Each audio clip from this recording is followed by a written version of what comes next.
बीड जिल्ह्यातील माजलगाव शहरानजीक असलेल्या पुनंदगाव येथील मोलमंजुरी व इतरांच्या शेतात जाऊन खुरपणी करून स्वतःचा व 2 मुलांचा सांभाळ करून आई समवेत राहणारी द्वारका ज्ञानोबा खंडागळे या महिलेने माजलगाव शहर पोलिसात धाव घेऊन दिनांक 12/3/2025 रोजी रोहिदास उर्फ रुद्रा हरिभाऊ कुरे, रुद्राचे वडील हरिभाऊ कुरे राहणार पुनंदगाव, प्रवीण पार्श्वनाथ आंभोरेरा फुलेनगर व एक अनोळखी व्यक्ती असे मिळून 4 लोकांविरुद्ध भारतीय न्याय संहिता 2023 नुसार कलम 115/2, 351/2, 352, 118/2, 326/ग, 333, 35, 31R, 31S, 32 व 31 झड कलमान्वये माजलगाव शहर पोलीस ठाण्यात अॅट्रॉसिटी ॲक्ट प्रमाणे गुन्हा दाखल झाला असून सुद्धा मात्र प्रशासन याकडे गांभीर्याने लक्ष देत नसून उलट आरोपींना पाठीशी घालून त्यांच्याशी हातमिळवणी केल्याचा आरोप फिर्यादी द्वारका खंडागळे यांनी केलाय। रात्री अपरात्री फिर्यादीच्या घराच्या पत्र्यावर दगड फेकणे, रात्रीच्या वेळी तिच्या घराची दाराची कडी वाजवणे असे म्हणणे द्वारका यांचे आहे। तर असे प्रकार माझ्यासोबत वारंवार घडत असल्याचे स्थानिक पोलीस प्रशासनाला जाऊन सांगितले असताना या उलट फिर्यादी द्वारका खंडागळे या एकल महिलेला म्हणताय की वारंवार तू पोलीस ठाण्यात काय येतेस, इथं येऊन आम्हाला का त्रास देतेस, अन्यथा तुझ्यावर गुन्हे दाखल करून तुला जेलमध्ये टाकू असे स्थानिक पोलीस प्रशासन म्हणत असल्याने द्वारका खंडागळे भयभीत झाले आहेत। या महिलेवर आरोपींनी प्रशासनाला हाताशी धरून 2 ते 3 वेळा एनसी दाखल केले आहेत। त्यामुळे फिर्यादी महिला द्वारका खंडागळे ह्या भयभीत झाल्या आहेत। न्याय आणि दाद मागावी तर कोणाकडे असा प्रश्न द्वारकापुढे निर्माण झाला आहे। खरोखर या प्रकरणात 9 महिने उलटूनही फिर्यादी एकल असलेल्या द्वारका खंडागळे यांनाही न्यायव्यवस्था योग्य तो न्याय देईल का, हाच सर्वात मोठा प्रश्न निर्माण होतोय। का स्थानिक पोलीस प्रशासन यातील आरोपींना पाठीशी तर घालत नाहीये ना, हेही पाहणे तितकेच महत्त्वाचे ठरणार आहे। खरंच अन्यायग्रस्त असणाऱ्या द्वारका खंडागळे यांना न्याय मिळेल का? आज 9 महिने झालेत, पोलिसांनी ह्याकडे दुर्लक्ष केलेलं आहे। मी वारंवार पोलीस स्टेशनला जाते, DO ऑफिसला जाते, पण मला उडवाउडीचे उत्तर देतात। ह्याच्या आधी मला म्हणले की एक पण आरोपी अटक नसताना सुरेत्र साहेब म्हणले त्यांची जामीन झालेली, पण त्यांची जामीन झालेली नव्हती साहेब। सुरेत्र साहेब म्हणले बाई तुला काय समजत नाही, जामीन आरोपीची झालेली आहे। पण ह्या करून बी मी आमच्या वकिलाला विचारलं की जामीन झाल्यात का, तर वकील साहेब म्हणले नाही। हे मला सुरेत्र साहेबांना सुरेत्र PS साहेबांना मला खोटी माहिती दिलेली होती, कारण की त्या आरोपीकडून त्यांना पैसे पोहोचले होते।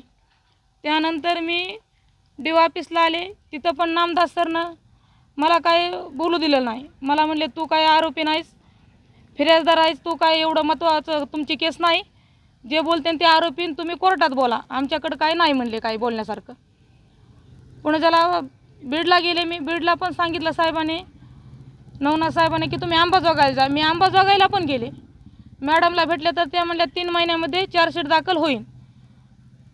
पुन्हा तिथून मग डबल मला म्हणले की एकदा जाऊन कॅम्पावर DO ऑफिसला भेट घ्या, पण नामदास सरनं काय मला बोलू दिलं नाही। तिथं पण मला म्हणले त्या आरोपीला अटक करायचं म्हणल्यास तुला मदत जावं लागेल।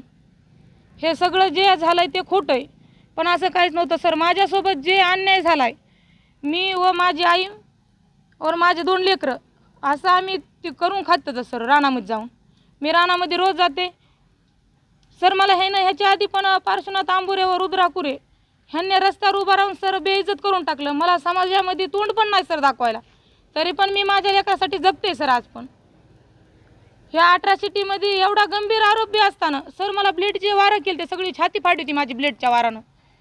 रोहिदास हरिभाऊ कुरे व रुद्रा हरिभाऊ कुरे, प्रवीण पार्श्वनाथ आंबोरे इतकं करून पण सर गुन्हा दाखल करून घेतला तर अॅट्रॉसिटी ह्याच्यामध्ये अजून पण पोलिसांनी काही दखल घेतलेली नाही सर। वारंवार मला बेइज्जत करतात व मला बदनामी करतात की तुला काय काम नाही, त्यामुळे सारखं पोलीस स्टेशनला येतेस तू। सर प्रशासनाने एक पण असं गोष्टीची दखल घेतली नाही की आम्हाला कोणत्या गोष्टीचा त्रास होतो हे आम्ही जाऊन सांगितलं सर, तर हे कोणी सगळं मनावर घेत नाही सर पोलीसवाले पण। आणि आरोपी कोण वारंवार 2-2:30 वाजता संध्याकाळी सर पत्र वाजव, दारावर लाता मार सर, दगडं मार घरावर, हे असं वारंवार पण होत आहे सर। कारण की त्याच्यामधला आरोपी अजूनही जामीन न होताना पण खुलेआम हिंडतोय सर गावामध्ये।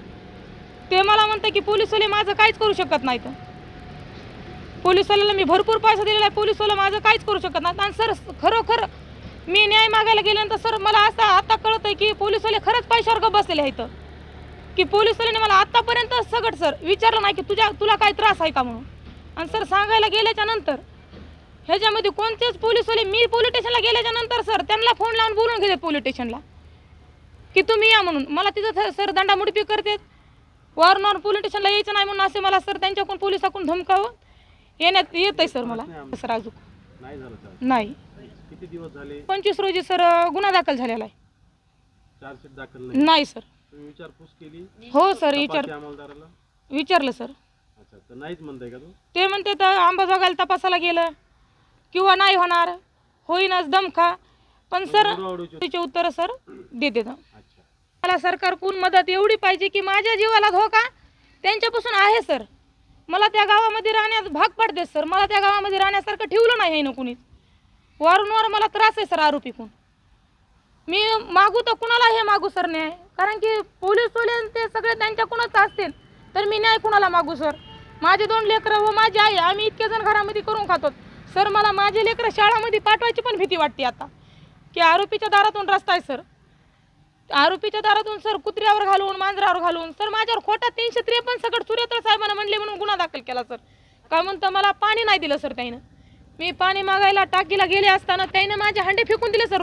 हरिभाऊ कुरेने मला पाणी दिलं नाही सर. व पोलिसाच्या सहमतीनं, सूर्यतर साहेबाच्या सहमतीनं माझ्यावर 353 सर गुन्हा दाखल केला. ह्याच्यानंतर पण माझ्यावर वारंवार 2-3 यांच्या दाखल केल्या सर. की ह्या बाईल मी गेलते आमदार साहेबाकडे गेलते, मी दादाकडे, प्रकाशदादा सोळंके यांच्याकडे गेलते सर मी आमदार दादाकडे. तर ते म्हणले होते की होईन चार्जशीट दाखल. ते बोलले पण होते सर.